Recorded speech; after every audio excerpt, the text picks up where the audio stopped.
Hi everyone, my name is Dimitri Stiliadis. I'm the CTO and co-founder here at Endor Labs.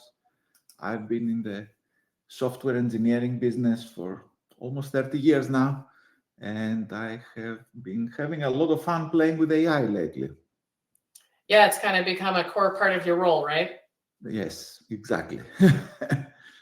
So we will have Dimitri spending the next 20 minutes or so talking about some lessons we've learned about vibe coding and security, some very tactical takeaways that you can take back to your organization, since I'm seeing a lot of people here either experimenting with it or their organizations are doing it.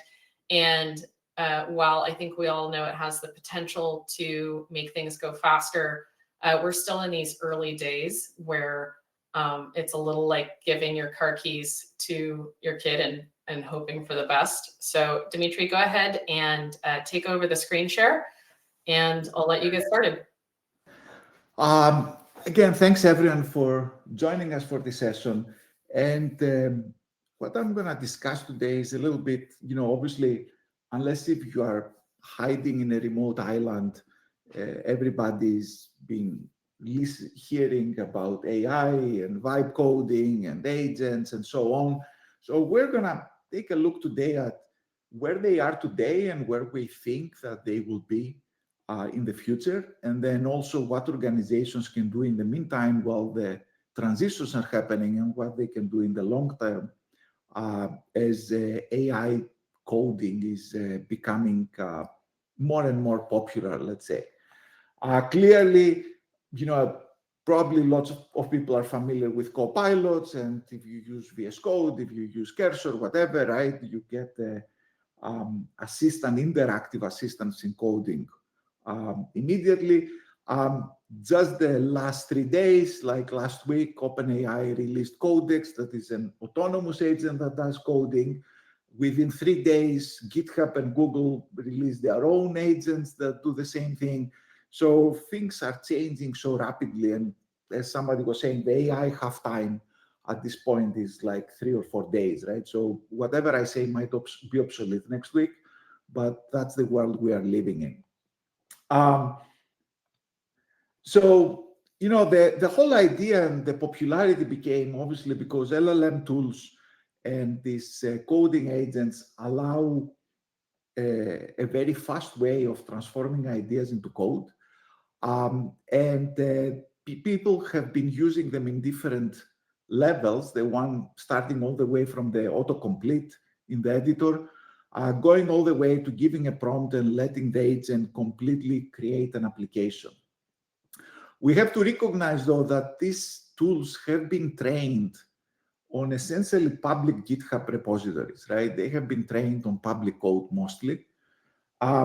And they get the good, the bad, and the ugly of all the open source code that is out there, meaning they are trained with some very good practices, and at the same time, they are trained with some very bad patterns, because not all open source is created equal, and there is good and bad open source software, right?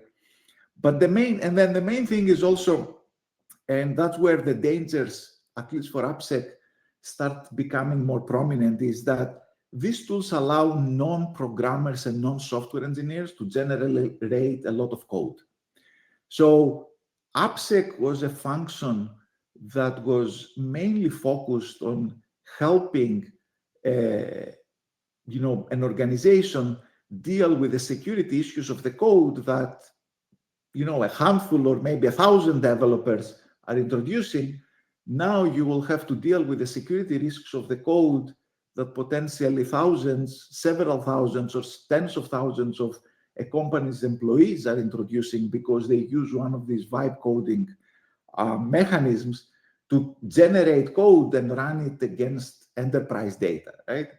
And no offense to my marketing folks, but a lot of marketing folks can actually write code today using vibe coding, and they are just not trained in writing code or essentially maintaining code. And I want to come back a little bit and talk about this fundamental difference between programming and actual software engineering, because I think we are losing this everybody's talking about vibe coding. Nobody's really talking about vibe software engineering. So I'm using a quote here from a very good book, the Software Engineering at Google book, where it defines actually software engineering as the act or as the process of writing code, not just writing code, but also all the tools, processes an organization has in order to maintain code over time. In a subsequent quote, they actually talk about this, that essentially software engineering is integration over time, meaning writing some code, using a tool to spit out some code that works today is fine, but the question is, how do you maintain this piece of code over time? And especially when it comes to AppSec, the question becomes that if this code has some error or some bug or some issue or uses a bad dependency or whatever, how do you go tomorrow or next month or next week or whatever and fix this code now to meet the requirements of the organization, right? So we need to clearly separate that when we're talking about vibe coding, we're talking about programming, we're not talking about software engineering.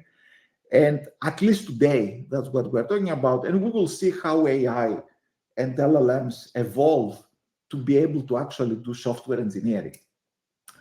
But nevertheless, vibe coding is very popular. And we actually did another webinar a couple of weeks ago where we said, okay, we're going to go and completely vibe the webinar itself. We prepared nothing. I showed up with cursor in the webinar, and I said, we're going to vibe code an app and see what it does. And we started with a silly prompt that says, hey, build me an application that can track a board game collection, right? Just whatever, right? So just the generic thing. And the only detail we said is use a Python backend and use a React app on the front end and go ahead. And it went ahead and started building things. After about 10, 15 minutes of waiting, maybe it was less, we looked at the code and we started scanning the code for potential security issues. We realized that the code has introduced already 1,300 dependencies, and it had introduced about 700 SAST issues. Then we started going on an iteration there to fix the code. We gave feedback to the agent started trying. After about another 20 minutes, instead of fixing the problems, it had increased the dependencies from 1,300 to 1,600. It solved some critical CVs. It didn't solve all of them. Then it introduced other CVs. It introduced more issues. Clearly, this process would have to go over an iteration of several hours. I think in the end, it would succeed, potentially. In some smaller experiments, it has potentially succeeded to remove a whole bunch of security issues from an application. But in the meantime, it often created a whole bunch of spaghetti code. It created unpredictable things. It got confused. It depends on the size of the application, depends on the complexity of the application, and so on, right?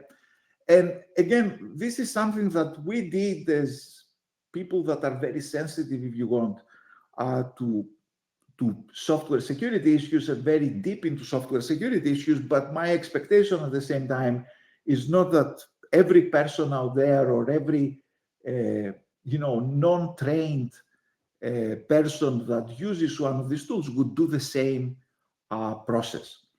So first of all, I think this is going to change over time, but I want to share some of our lessons and some of our guidelines, right? If you want, as we started adopting these tools even in our own organization, right? Because you cannot hide under a rock and not adopt these tools. You have to adopt these tools and evolve. And the question is, how do you adopt them in a kind of more secure way, if you want?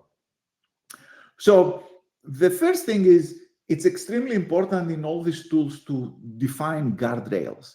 And we'll come a couple of ways we'll repeat this a couple of times in this presentation, but there are ways in Cursor, in VS Code, whatever, to put rules for the agents on what they can and what they cannot do and where they should pay attention, right?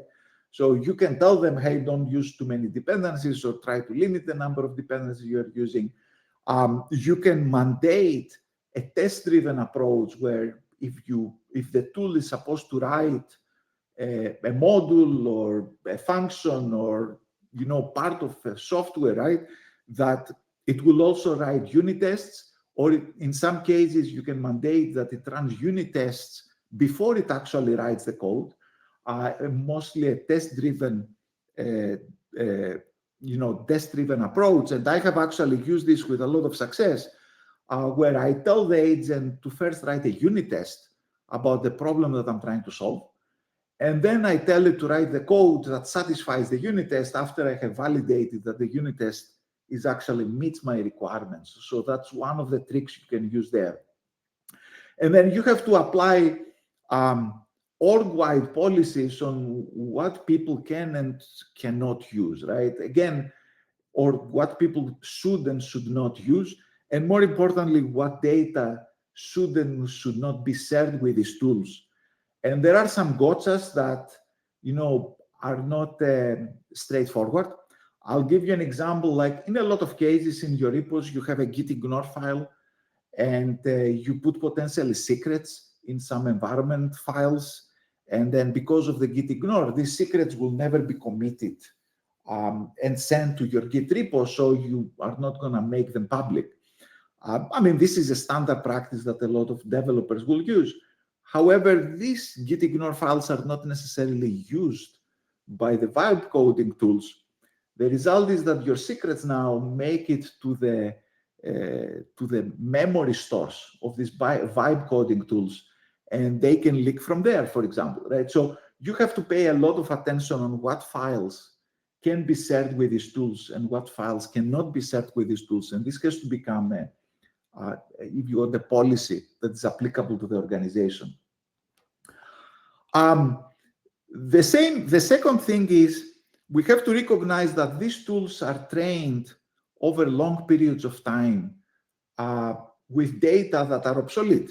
So if you expect the tool to use the latest and greatest framework or the latest and greatest library that has just come out there, it's very likely that it's not trained with this data and is not going to do such a good job using this library. At the same time, when it comes to dependencies, these tools do not have up-to-date dependency vulnerability information about potential issues that dependencies are bringing in. And you have to somehow provide this information to the tools. That's where the whole approach with MCP servers solves a lot of this problem, because when you couple the tool with an MCP server, that the MCP server gives real-time or up-to-date information about what can and cannot be used in the code, then you can obviously get much better results. And that's where the MCP tools are helping, MCP security tools are helping these agents essentially provide better results, right? You can think of it as the same way that a software engineer would react, that if the software engineer doesn't have up-to-date information on vulnerabilities, obviously the software engineer cannot make a correct decision about what to use or what not to use, and so on, right? So that's why we think that these tools have to be coupled with real-time signal about security. I expect that long-term, they will be trained in security guidelines around code, right? So a lot of the SAST problems are going to be solved because the tools will be creating code that avoids the main SAST pitfalls, right? So when it comes to, I don't know, SQL injection and stuff like that, and string validation and all these things, these tools will be trained more and more on how to build code that does not introduce security issues like that, right? However, they cannot be trained on the fact that a package that you are using came up with a vulnerability that just showed up yesterday, right? This is real-time signal that they need.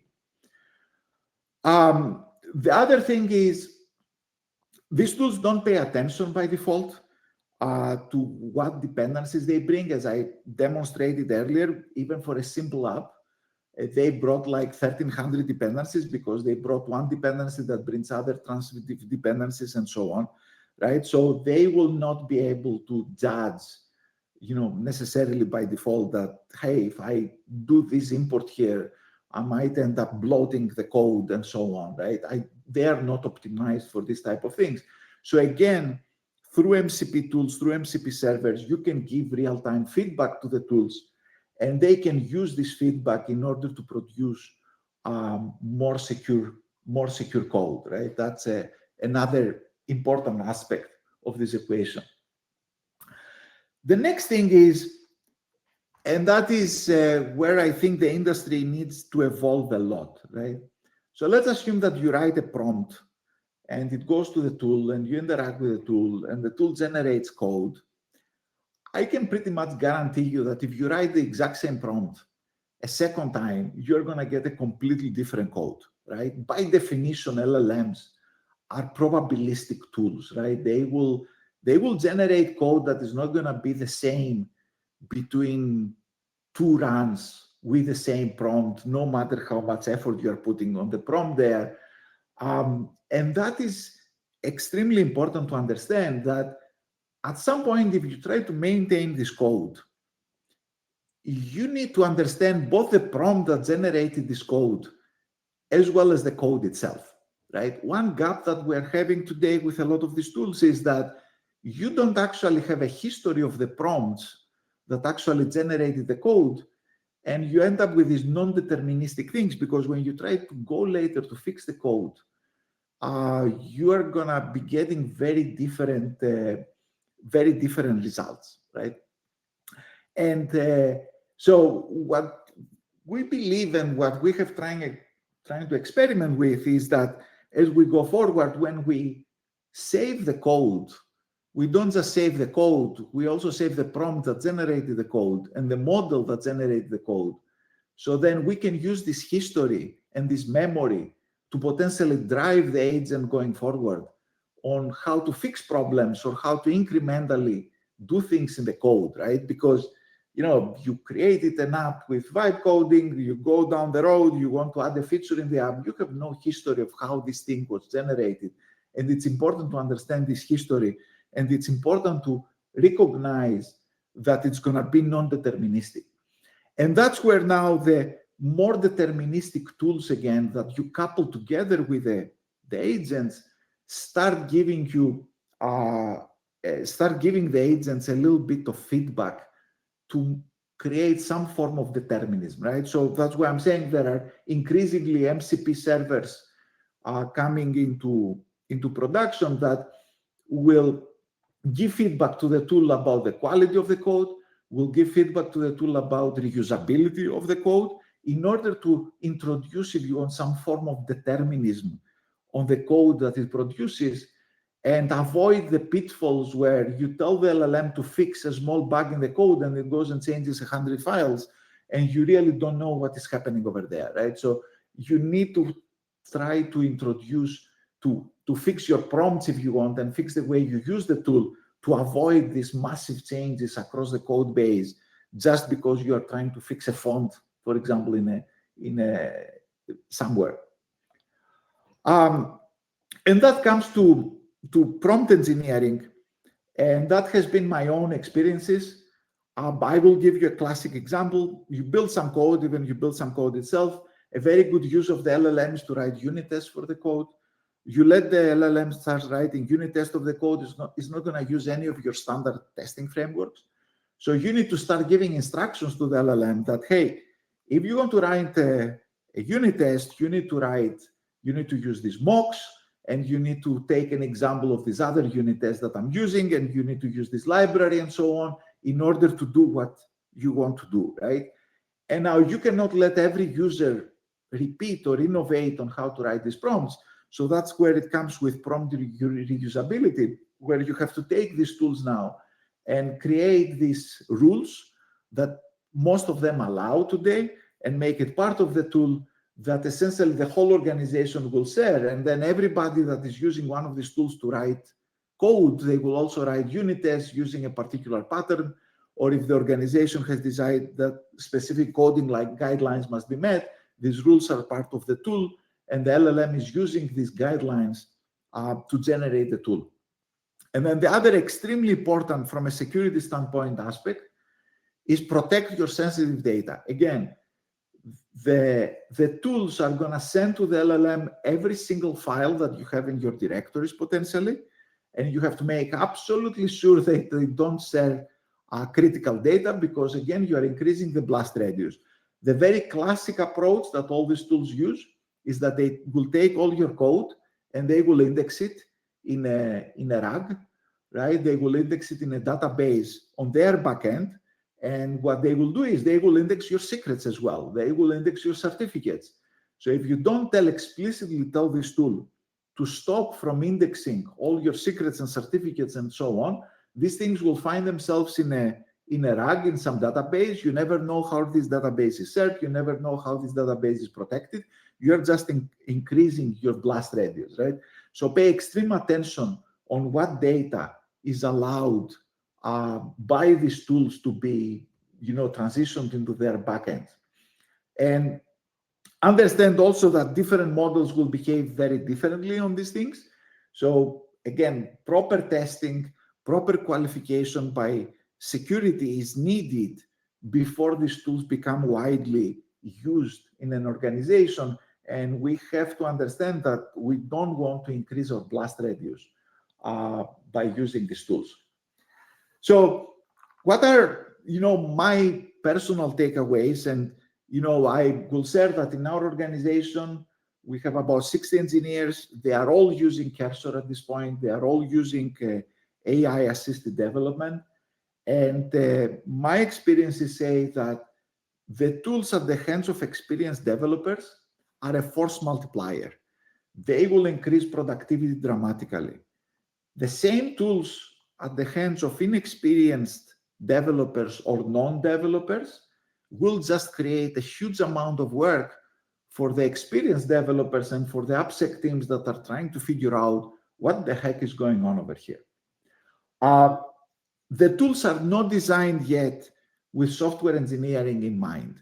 They are designed with, hey, let's code something and get it done. You need to put a whole bunch of rules and guidelines around them in order to make them more appropriate for software engineering in a larger organization. And the larger the organization, the bigger the risks.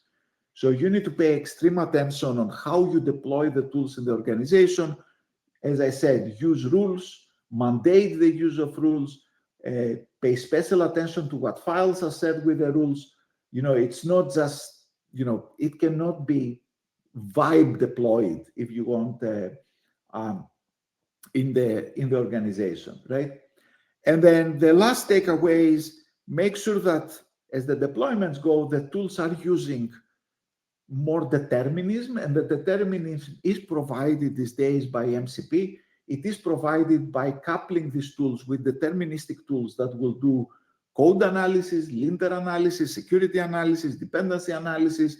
They will give feedback to the tools, and they will allow the tools to become, to comply, if you want, with organization policies. The tools can do that. The technology is getting there. And I expect in the next, 3, 6 months, whatever, 12 months, I cannot even predict these timelines, that we will see more and more of this coupling between the LLM code development, if you want, and more deterministic tools that will give real-time signal about the code that is produced and the quality of the code and the vulnerabilities introduced and so on, right? This is going to be a standard practice on the introduction of these tools. And I think this was my presentation. I will be glad to discuss any questions that people have. Excellent. Thank you, Dimitri. While we're waiting for new questions to come in, and let me pull down the slides. Let's see here. I know there was one in here I had my eye on.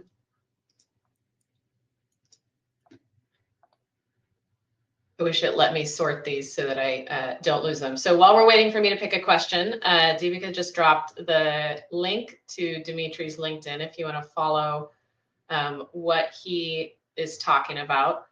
So we have a question in here about what AppSec looks like in 3 years and in 5 years. I think let's start by discussing that, and then we can have a broader conversation maybe later with the other speakers. So, based on what you just talked about, where do you see the industry headed? So, we have to recognize, right, that we have to assume that these tools will evolve. and we have to assume that these tools will become even more and more popular. And I think that they will reach a point where they will be able to write much more secure code, right? So I think where AppSec is going to get into the picture is more around putting guidelines, putting guardrails around how these tools are generating code, putting the tools and the infrastructure in place to give feedback to these tools to generate code. And then the other thing that I foresee happening is that we believed for a lot of years in AppSec that the complexity of fixing a security issue is high. And I think that with these tools, the complexity of fixing security issues will become lower because a lot of the tools will be able to do it, right? We will not need human intervention for fixing security tools, for fixing security issues, right? So I think a lot of the mundane, at least, security issues will be fixable by the tools. What will not be fixable by the tools is architecture issues and things that are spanning multiple modules. They are spanning the architecture of the application itself. And I think this is where a lot of the AppSec effort will have to move on, how applications are architected, and not the mundane things like an SQL injection, right? I think that the tools will generate codes that will protect against SQL injection. So going back to Jeevan's presentation and one of the questions that got asked earlier about skill sets and tool heavy, shops, if AI is taking on more of the kind of tool related things, where do you see security engineers' skill sets shifting? I think reading code and debugging code is much more important than writing code. So what is going to happen, right, is the more of code is generated by automated tools, somebody will need to understand this code at some point. And I think understanding code is going to be much more important than writing code, actually. Yeah, and we'll have Seth up next to talk a little bit more about that. And to your point, some of the architectural things, you may be able to use an LLM to say, explain to me what this code is doing, but you may need some of your own skills after that. So I have some questions for you from the audience. First question, let me get it up on the screen. What's your opinion on the security tools overreach, especially with respect to user monitoring endpoints, collecting data usage, geolocations, search behaviors, sometimes breach privacy? Should security tools have ethical guardrails to control such data collections? Yeah, well, the answer to this is we are all doomed because they are collecting everything, and I have no idea how to fix this problem. Yeah. I have just given up. We'll get there. Someone's going to figure it out. Okay. I think somewhat related, but separate. Will validation be required for the fixes suggested by the AI tools? So yeah, that's actually a very, very important aspect, right? That if a code base doesn't have enough testing, especially unit testing and so on, then if the tool fixes an issue, you have no idea about whether it actually introduced more issues or not, right? So there is the aspect of the LLMs trying to validate the output of the tool. There is the aspect of the deterministic tools, and that's why I'm talking increasingly about this, introducing some form of determinism into the software engineering process, is that only if you have proper unit tests, you will be able to judge whether the tool actually fixed the problem correctly or not, right? And this is that's why I also mentioned in my presentation, there are good practices that one can follow that, for example, start with writing the unit tests rather than writing the code, and then write the code to meet the unit tests. And when you fix the problem in the code without changing the unit tests, and then make sure that the unit tests are running before, moving forwards. These are all gotchas that I have seen in my day-to-day experience, where the tool, for example, is going to try to fix a problem and fixes the unit test at the same time. to match what the fix is doing in the code, but both are wrong, right? So this is like proper engineering practices have to be used on how you interact with the tool.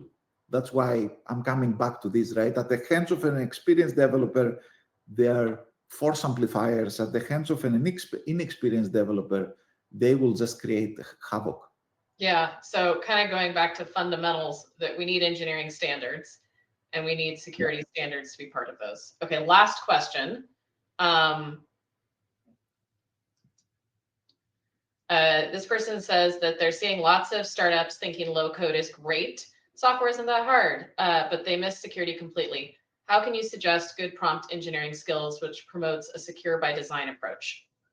So, that's there is nothing like having good fundamentals, right? Software engineering fundamentals. I don't think you can replace that. But some of the techniques that I have seen work is to actually ask the tool to generate proper software engineering rules before it generates code, and then use these rules as an input to the tool to actually build the application that you need, right? So it sounds counterintuitive, right? But you can go, for example, to OpenAI and give it a prompt to create proper software engineering rules, and it will do a pretty decent job on that, right? Because it will go read all the software engineering books out there and summarize them, and then take this output and give it to the vibe coding tool as a guideline, that there's a rule of the requirements it has to meet while you're building code, right? So these are some of the things you have to experiment with, right? Before letting the tool go loose to do things. Fair. And you will see actually the other thing, that a lot of the vibe coding platforms are not really letting the tools loose, but they have templates, and the tools are fitting the templates with data in order to write code, right? So there is a lot of stuff that are going on behind the background there. Yeah, we've got some maturity to happen